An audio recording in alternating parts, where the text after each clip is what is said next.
नमस्कार, मैं हूं श्वेता सिंह और आप देख रहे हैं आज तक। योग भगाए रोग, ये हमेशा हमेशा से हम सुनते आए हैं, लेकिन आज जब कोरोना से मुकाबला हो रहा है तो किस तरीके से प्राणायाम हमारे सांसों के लिए संजीवनी है, किस तरीके से योग में हम वो शक्ति ढूंढ सकते हैं जिसकी आज सबको बहुत ज्यादा आवश्यकता है। हमारे साथ स्वामी रामदेव रोज सुबह की तरह जुड़ रहे हैं। स्वामी जी, बहुत स्वागत है आपका।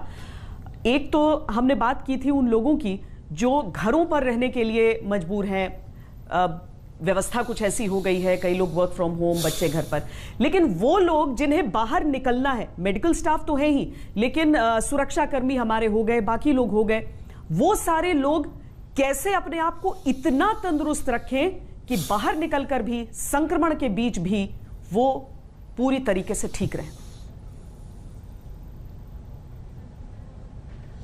अब तो मैं ऐसा कहूँगा श्वेता जी, चाहे वो मेडिकल स्टाफ है, पैरामेडिकल स्टाफ है, चाहे वो हमारे मीडिया कर्मी हैं, और मैं तो कहूँगा हर आदमी जो आज घर से बाहर निकल रहा है, हर एक कोरोना वॉरियर है कभी भी, क्योंकि हवा में वायरस तैर रहा है कई जगह और किसी को भी ये संक्रमण लग सकता है।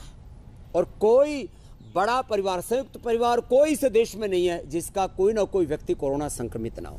तो मैं सबके लिए एक तो कहूँगा कम से कम ये 5 प्राणायाम घर पर जाने से पहले करके जाएं।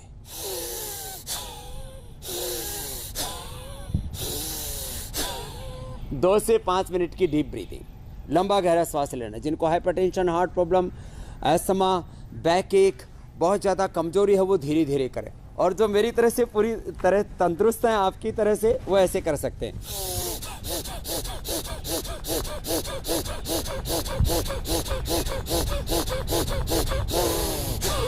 मैं जैसे 5 मिनट करता हूं और मेरा फेफड़ा इतना जबरदस्त होता है।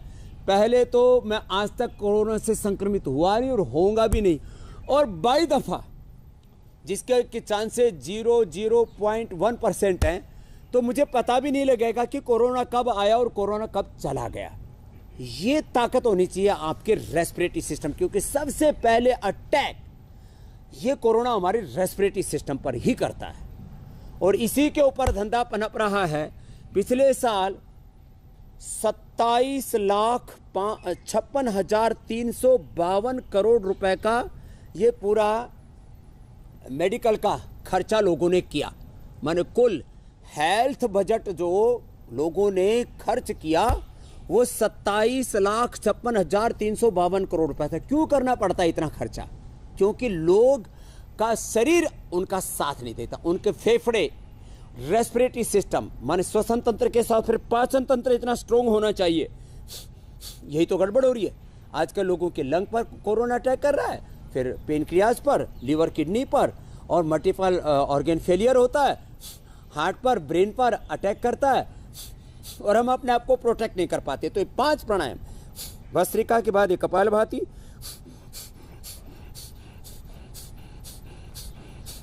1 सेकंड में 1 स्ट्रोक सबके लिए। जो थोड़े वीक हैं वो 1 सेकंड में 40, और जो बहुत ही मजबूत हैं वो 1 मिनट में 120 स्ट्रोक तक लगा सकते हैं। मैं तो 150 से 200 भी लगाता हूं ऐसे।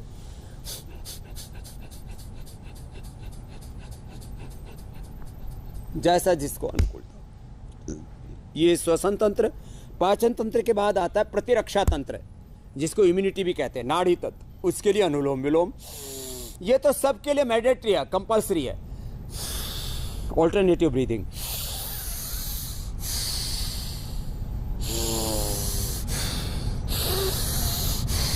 फिर भ्रामरी उद्गीत, ओम। कोई भी 5 आसन, वो खड़े होकर के, बैठ करके, उल्टे लेट के, सीधे लेट के, मैं 5-5 आसन बता देता हूँ। और साथ में एक बात और भी बता देता हूँ। ताड़ासन से यात्रा शुरू कर सकते हैं। ताड़ासन, तिर्यक ताड़ासन, त्रिकोणासन, कोणासन, पाद हस्तासन, वृक्षासन, गरुड़ासन और हस्तासन, जिससे जो बन पाए एक बार ये कर लें। जो भी फ्रंट वर्कर्स हैं, और मैं कहता हूँ जो भी घर से बाहर निकलता है, गिलोय तुलसी का काढ़ा जरूर पिए। और इतनी गर्मी के अंदर एक तरफ कोरोना का ग्राफ बढ़ रहा है तो वहीं टेम्परेचर भी बढ़ रहा है, तो बादाम, अखरोट रात को भिगो करके सुबह पी ले, पीस करके सिलबट्टे पर पीसते हैं तो बहुत ज़्यादा गुणकारी हो जाता है। मिक्सी में पीसते हैं तो भी गुणकारी तो होता है, लेकिन सिलबट्टे से उसकी जो एफिकेसी है वो बहुत ज्यादा बढ़ जाती है। लेकिन स्वामी जी, मैं वहां पर मुनक्का, अंजीर ऐसी चीजें भी देख रही हूँ जिसके लिए कहा जाता है कि ये ज्यादा गर्मी शरीर में पैदा कर देती है, और इतनी ज्यादा गर्मी बाहर है, 40 डिग्री से ऊपर तापमान है, तो क्या इस समय में ये खाना सही है? ये ठंडी होती है श्वेता जी। ये रात को जब भिगो देते हैं ना, ये मुनक्का और ये अंजीर रात को, ये बादाम या अखरोट सब गर्म है, ये खजूर भी गर्म है, लेकिन रात को इनको भिगो देते हैं तो इनकी प्रकृति चेंज हो जाती है। यही खास बात है कि केसर वैसे गर्म होता है और उसको भिगो करके पानी में लगाया जाए तो माथे से लेकर पूरे शरीर को ठंडक देता है। ठंडे पानी में केसर पियो, ठंडे दूध में केसर पियो, ठंडाई में केसर पियो तो ठंडक करेगी। तो इनकी प्रकृति अनुपान भेद से, ये आयुर्वेद का सिद्धांत है, अनुपान भेद से इसकी प्रकृति चेंज हो जाती है। तो रात को इनको भिगो देते हैं तो प्रकृति चेंज हो जाती है। तो ये आसन बताते बताते आदमी की भी वात पित्त कफ प्रकृति होती है, इन पदार्थों की भी जो है उष्ण प्रकृति होती है, शीत प्रकृति भी होती है, इनकी भी वात पित्त कफ प्रकृति होती है और वो अनुपान भेद से चेंज हो जाती है। तो ये त्रिकोणासन, फिर ये कोणासन, ऐसे जिससे जितना बन पाए। 1 से 2 मिनट टाइमिंग की दृष्टि से बता रहा हूँ, और संख्या की दृष्टि से ऐसे 10, 20, 25, 50 बार ऐसे कर लें ऐसे। तो समय की दृष्टि से 1-2 मिनट, संख्या की दृष्टि से एक अभ्यास 10, 20, 25 बार तक ऐसे किया जा सकता है। तो ये पादहस्तासन हो गया। फिर ये बॉडी और माइंड के बैलेंस के लिए वृक्षासन, जिससे जो बन पाए, इसलिए मैं थोड़े थोड़े अभ्यास सभी बता रहा हूँ। अभी मैं क्योंकि 5-5, 10-10 सेकेंड ही करके बता रहा हूँ, बाद में एक आसन 1-1 मिनट से लेकर के और 5-5 मिनट तक किए जा सकते हैं विशेष परिस्थितियों में।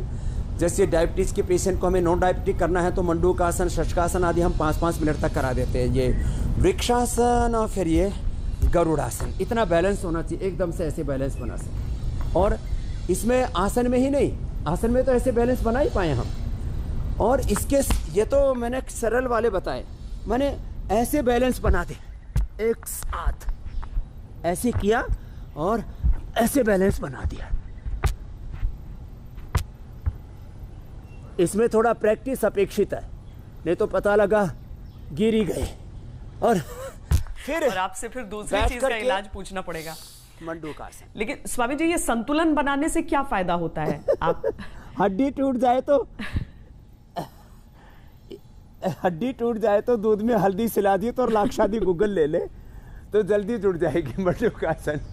और देखो, जितना बॉडी और माइंड का बैलेंस रहेगा, एक पिंड में ब्रह्मांड की सारी शक्तियां सन्निहित हैं। इसके ऊपर फिर कभी हम एक प्रोग्राम करेंगे कि एक व्यक्ति अपने शरीर की, अपने इंद्रियों की, अपने मन की, आत्मा की शक्ति का पूरा इस्तेमाल करता है, तो एक अकेला व्यक्ति अपनी पॉजिटिव एनर्जी से कम 100 करोड़ लोगों की नेगेटिविटी को खत्म कर सकता है, उनको के भीतर उत्साह, ऊर्जा दे सकता है, उनको अपलिफ्ट कर सकता है, अपनी चेतना को अपलिफ्ट करके। तो मंडूकासन, शशकासन, पीछे लेट गए तो सुप्त वज्रासन। इसलिए अपने शरीर, अपने इंद्रियों पर, अपने मन पर हम नियंत्रण करके खाली अपना ही उपकार नहीं करते, अपने ही उद्धार नहीं करते, इससे जगत का भी उद्धार करते हैं। ये बहुत बड़ी साइंस है और इसके ऊपर बहुत प्रकार की रिसर्च हो चुके हैं। आगे झुक गए तो फॉरवर्ड बैकवर्ड बेंडिंग से पूरी बॉडी हमारी हेल्दी रहती है। आगे झुके फिर पीछे झुक गए, तो ऐसे ये एक अभ्यास क्रम है, इसको फॉलो करें इस प्रकार से, ऐसे। और फिर वक्रासन या अर्धमत्स्येंद्रासन, जो जितना कर पाए, एक तरफ से भी दूसरी तरफ से भी, और जो ऐसे न कर पाए वो ऐसे ही कर ले, ऐसे वक्रासन। तो कोई भी 2-4 आसन बैठ करके, 2-4 आसन खड़े होकर के, 2-4 आसन उल्टे लेट के, 2-4 आसन सीधे लेट करके, ऐसे थोड़ा थोड़ा भी कर लेते हैं। तो ये प्राइमरी प्रिवेंशन, सेकेंडरी प्रिवेंशन, बीमारियों के कंट्रोल, उनके क्योर, और जो है एक्यूट मैनेजमेंट, रिहेबिलिटेशन, पैलिएशन, और बड़ी बात है सस्टेनेबल हेल्थ के लिए। आज के लिए ज़रूरी है कि हम एक स्थायी स्वास्थ्य के बारे में सोचें, और सस्टेनेबल हेल्थ के लिए बहुत ज़रूरी है योगाभ्यास। तो जो जितना कर पाए अपने आयु के अनुसार, अपने सामर्थ्य के अनुसार, अपने शरीर की प्रकृति के अनुसार कोई भी 5-10 आसनों का चयन कर लें और ऐसा ये योगाभ्यास करके घर से बाहर निकलें।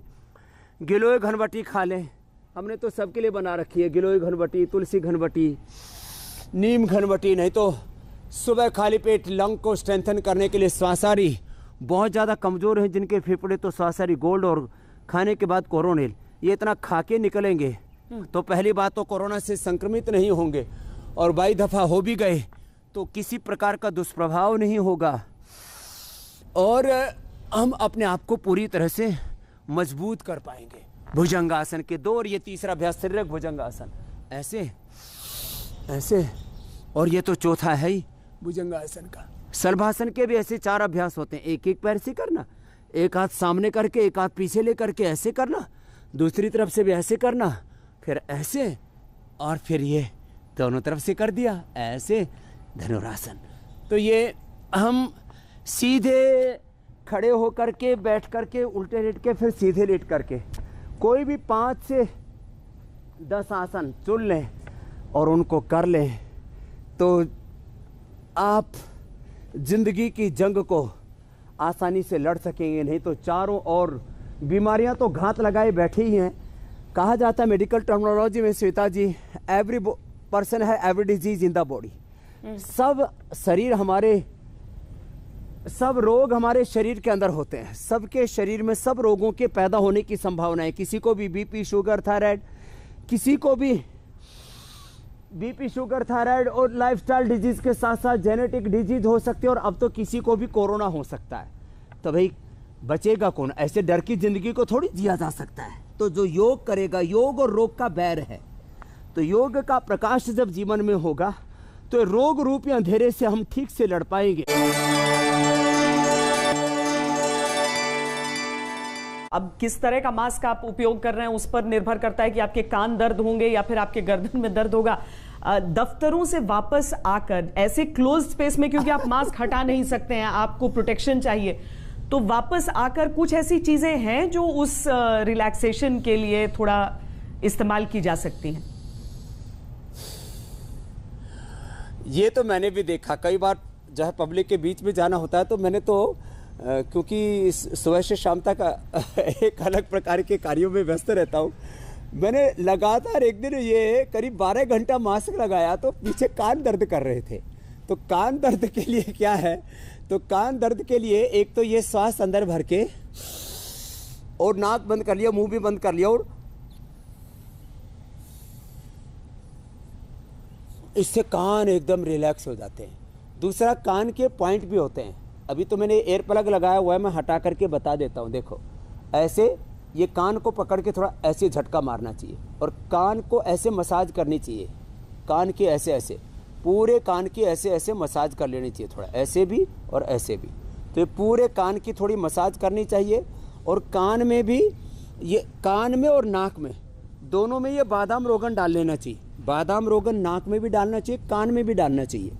और फिर जो है रुई से हल्का सा, रुई ऐसे अंगुली में लगाएं, बाकी कोई ऐसे नुकीली चीज़ें कान में नहीं डालनी चाहिए, और उससे थोड़ा पूछ लें, उससे एकदम कान रिलैक्स हो जाते हैं। और आपको खास बात एक और बताना चाहता हूँ, ये अनुलोम विलोम से आँख, नाक, कान तीनों एक्टिवेट रहते हैं। और रात को सोते समय भी पादाभ्यंग बोलते हैं, बादाम तेल ऐसे रगड़ करके वो मालिश करनी चाहिए। और ये अनुलोम विलोम से तो ब्रेन एकदम रिलैक्स हो जाता है। थोड़ा सा ऐसे सिंहासन भी कर लेना चाहिए, इसे आँख, नाक, कान, गला सब एकदम खुल जाते हैं। थोड़ा ऐसे अकेले हंस लो, आजकल तो हंसी का माहौल ही नहीं बचा है, चारों तरफ लोग गमगीन से दिखाई देते हैं। फिर थोड़ा मुस्कुराएं और परिवार में बैठ करके थोड़ा सा भजन, कीर्तन, अच्छी बातें, पॉजिटिव बातें करें। नहीं तो लोग एक अलग भय और खौफ के डर के वातावरण में हैं, ये ठीक नहीं है मनुष्य के लिए। और जब भी अनजान चीज़ों को छूते हैं, बैंकों में तो कैशियर आदि होते हैं, जो लोग वकील आदि होते हैं, फाइल आदि को छूते हैं, तो उसके बाद अपने हाथों को सैनिटाइज ज़रूर कर ले। और उसमें भी हमने ये सैनिटाइज़र में एलोवेरा, नीम और तुलसी मिला दिया, तो इसकी लॉन्गेविटी इतनी है कि करीब 3 घंटे तक आपके हाथों पर असर करता है। तो और इससे आपके हाथ भी खुरदरे नहीं होते, हाथ खराब नहीं होते।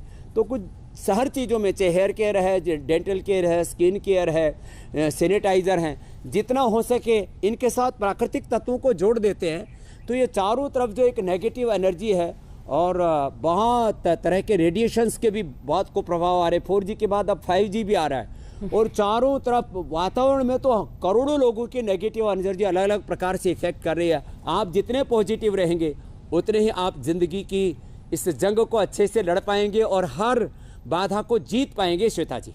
जी स्वामी जी, आज के लिए मुझे लगता है कि ये सारी जानकारियां और एक एक आसन जो लोगों ने देखे हैं आपको करते हुए, वो सारी चीज करें जिनके ऊपर खतरा बहुत ज्यादा रहता है, जिन्हें निकलना पड़ता है, लोगों के बीच जाना पड़ता है। वैक्सीन को लेकर आपकी राय, और साथ ही वैक्सीन लगाने के बाद कहा जाता है इम्यूनिटी थोड़ी डाउन होती है, तो वैसा व्यक्ति क्या करे, ये आपसे हम अपने अगली मुलाकात में आपसे हम जानेंगे ये सारी चीजें। लोगों के मन से बहुत सारी वहम भी दूर होने की जरूरत है और थोड़ा सा स्वास्थ्य तो सबका अच्छा रहने की जरूरत है, मानसिक शांति की आवश्यकता है। बहुत बहुत धन्यवाद आज के लिए, इस पूरी जानकारी के लिए स्वामी जी। वैक्सीन के साथ हाँ, योग और आयुर्वेद की डोज भी बताएंगे जरूर। बहुत धन्यवाद। एक छोटे से ब्रेक के लिए रुक रहे हैं। देश और दुनिया की बाकी खबरों के लिए आप देखते रहिए आज।